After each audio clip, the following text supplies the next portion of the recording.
po sa Puan, Davao City ng 1987 to 1990. So, si Pastor Nonoy, nag-start po siya mag-start ng study sa secular, and lagi niyang nararamdaman ang pagtawag ng Panginoon sa kanya.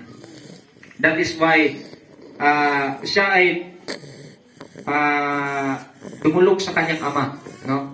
Ang iyang amahan, usa-usab siya ka-pastor, and member po siya sa Baptist Convention before, si Pastor Elpidio Palabrica, and then ningon siya nga gusto siya magpastor.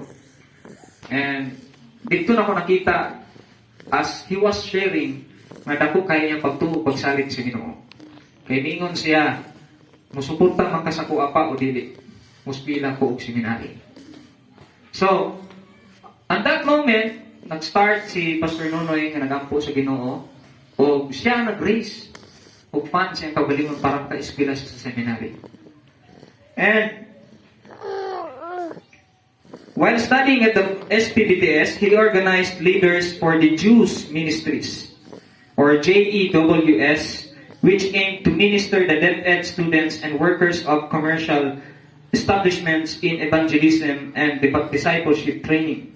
The rest of the years in his leadership is the fruitful partnership with the various or nagkadaiyang mission organizations of the same focus God calls him to do for the glory of our Savior and God under the banner of Jesus Christ, the only way to heaven Ministries Incorporated.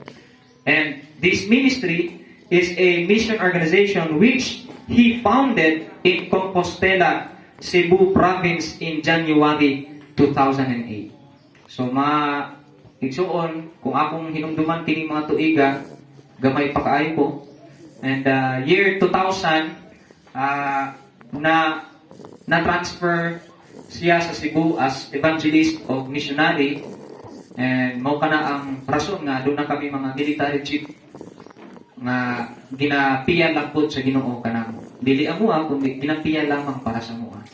At the same time, dito kami nagdako nga adunay pagsalig sa Ginoo sa evangelism. At the same time, dito na po nagsugod ang ginatawag nga evangelical church, no?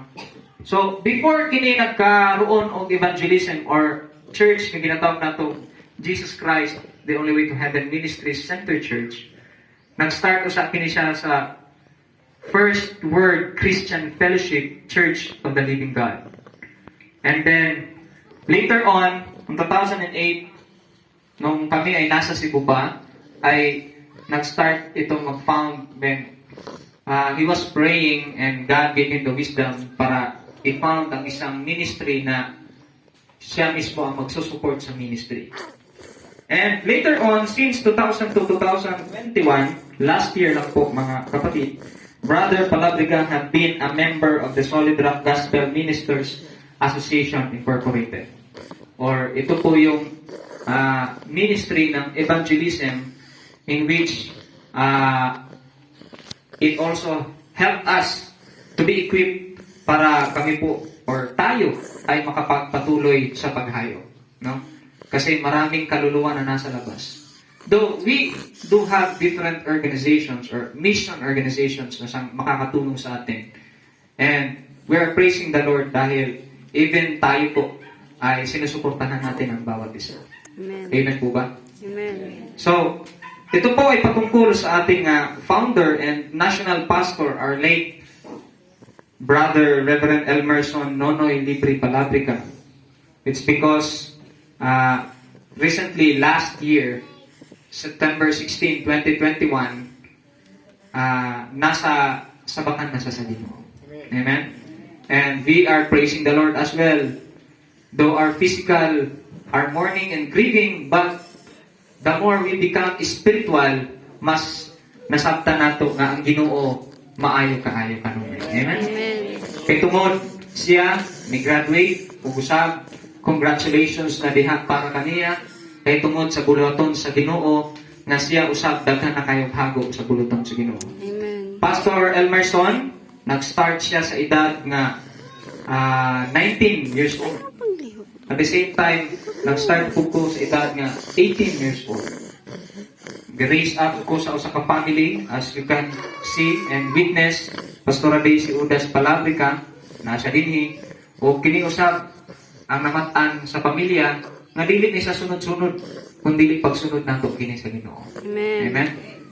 Kay, kung aton lang yung tanawon, kini yung ubos nga lagad, di jud ko ganahan mag-ministry kaniadto. It's because makita na ako ang kalisod, nga matulog ko sa ilalom sa lababo. So, nami sa Cebu, matulog ko sa ilalom sa lababo, nga, ginapaak na o daga or ilaga ang akong tiil, wala may pakialam. Kay tungod, barato man ang renta sa balay. Importante, makapadayon sa pagmisyon diha sa Ginoo. Amen. So, wala ko'y buot. Ug usab sa dihang nagkabuot, wa ko ganahin sa ministry kay lisod mahimong pastor. Pero niabot ang panahon nga it is a very overwhelming wisdom nga gihatag sa Ginoo diha kang Pastor Nonoy nga walay pastor nga lisod, nga naglisod. Kay tungod iya kana sa Ginoo. Amen. If ang imong perception is sa kalisod, well, you are serving the poverty. But ang imong perception is, Ginoo, you are serving the Lord. Amen? Muna nga, dalay ko ng Diyos, pastor man tao dili, kung ikaw naamang gidinha sa pagkalihukan sa usa ka buloton sa Ginoo, ikaw usab servant diha kang Kristo. Dalay ko ng Diyos, diha kanato pinaagi sa kinabuhi sa atong alagad o minahal nga palanggang igsuon ko sa Ginoo ni Reverend Elmerson Nonoy Palabrica. Kung karon, let us witness a video presentation para po makita natin ang mga katapatan ng Panginoon sa buhay natin. Amen. Let us sit back and relax our mind as